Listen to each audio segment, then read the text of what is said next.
আসসালামু আলাইকুম রহমতুল্লাহি ওয়া বারাকাতুহু।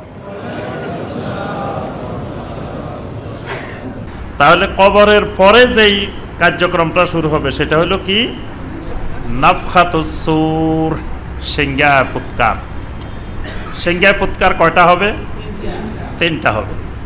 প্রথম ফুৎকারের নাম হলো নাফখাতুল ফাজা।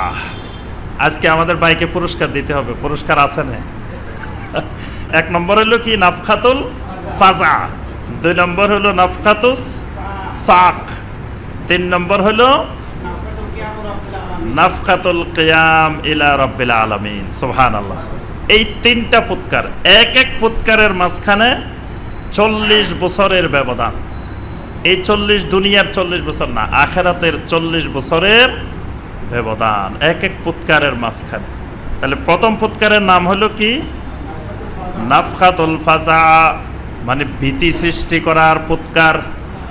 এই ফুৎকারের মাধ্যমে মানুষের ভিতরে ভীতি সৃষ্টি হয়ে যাবে। ইজাস সামাউন ফাতারাত ওয়া ইদাল কাওয়াকিবুন তাসারাত ওয়া ইদাল বিহারু ফুজ্জিরাত ওয়া ইদাল কুবুরু বু'থিরাত আলিমাত নাফসুম মা কদ্দামাত ওয়া আখারাত। এখানে আল্লাহ পাক তিনটা ফুৎকারের কথা একসাথে বলছেন। প্রথম যখন ভীতিকর ফুৎকারটা শুরু হবে তখন কি হবে?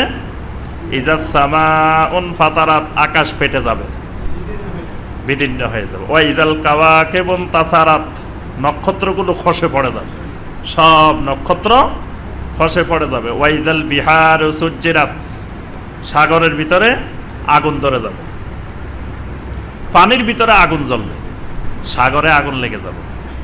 তারপরে আল্লাহ পাক আরো অন্যান্য সূরায় আরো অনেক বর্ণনা দিয়েছেন, পাহাড়গুলো উঠতে থাকবে।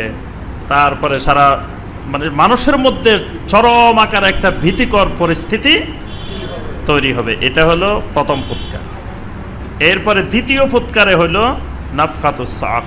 ফাসাইকা মান ফিস সামাওয়াতি ওয়া মান ফিল আরদি, আসমান জমিনে সব বেহুঁশ হয়ে যাবে, আসমান জমিনে সব বেহুঁশ হয়ে যাবে। তৃতীয় ফুৎকারের পরে ইযা জুলজিলাতিল আরদু জিলজালাহা ওয়া আখরাজাতিল আরদু আসকালাহা।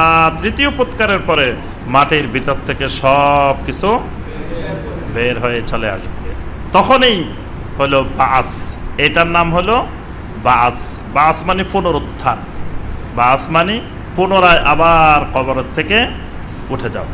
এখানে আল্লাহ রাব্বুল আলামিন এই 87 নম্বর আয়াতে প্রথম ফুৎকারটার বর্ণনা দিচ্ছেন।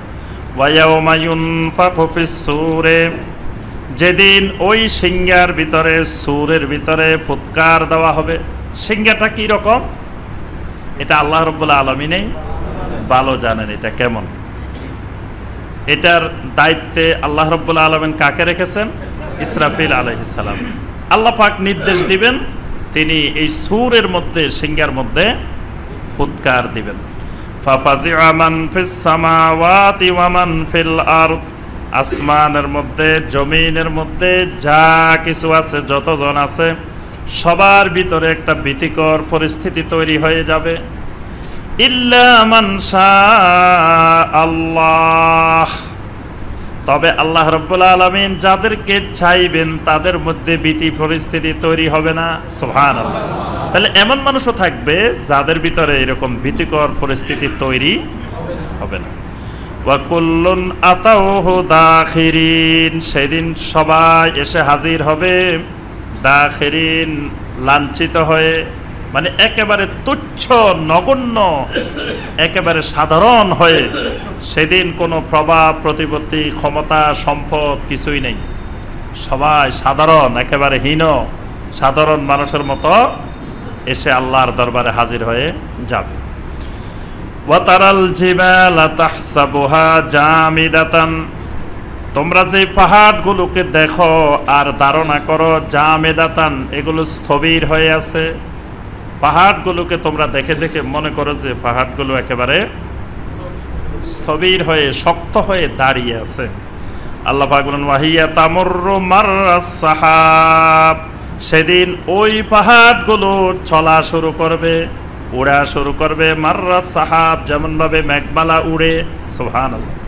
মেঘমালা যেভাবে উঠতে থাকে, মেঘমালা যেভাবে আকাশে তোমরা দেখো, এরকম সেদিন এই বিশাল বিশাল পাহাড়গুলো মাথার উপর দিয়ে আকাশে উঠতে থাকবে।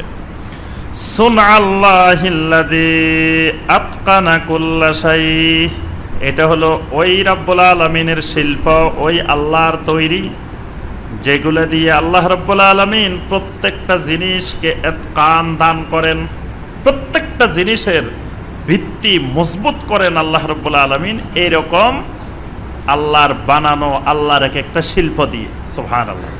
অর্থাৎ এই পাহাড়গুলো আল্লাহর এমন এক সৃষ্টি, যেই সৃষ্টি দিয়ে জমিনকে আল্লাহ পাক শক্ত করে পেরেক মারছেন। সেদিন যখন পেরেক খুলে যাবে তখন জমিনও নড়বড়ে হয়ে যাবে, জমিনেরও আর কোনো শক্তি পাওয়ার থাকবে না। ইন্নাহু খাবীরুম বিমা তাফআলুন, তোমরা যা কিছু করো আল্লাহ রাব্বুল আলামিন এই সব কিছুর খবর রাখেন। সুবহানাল্লাহ।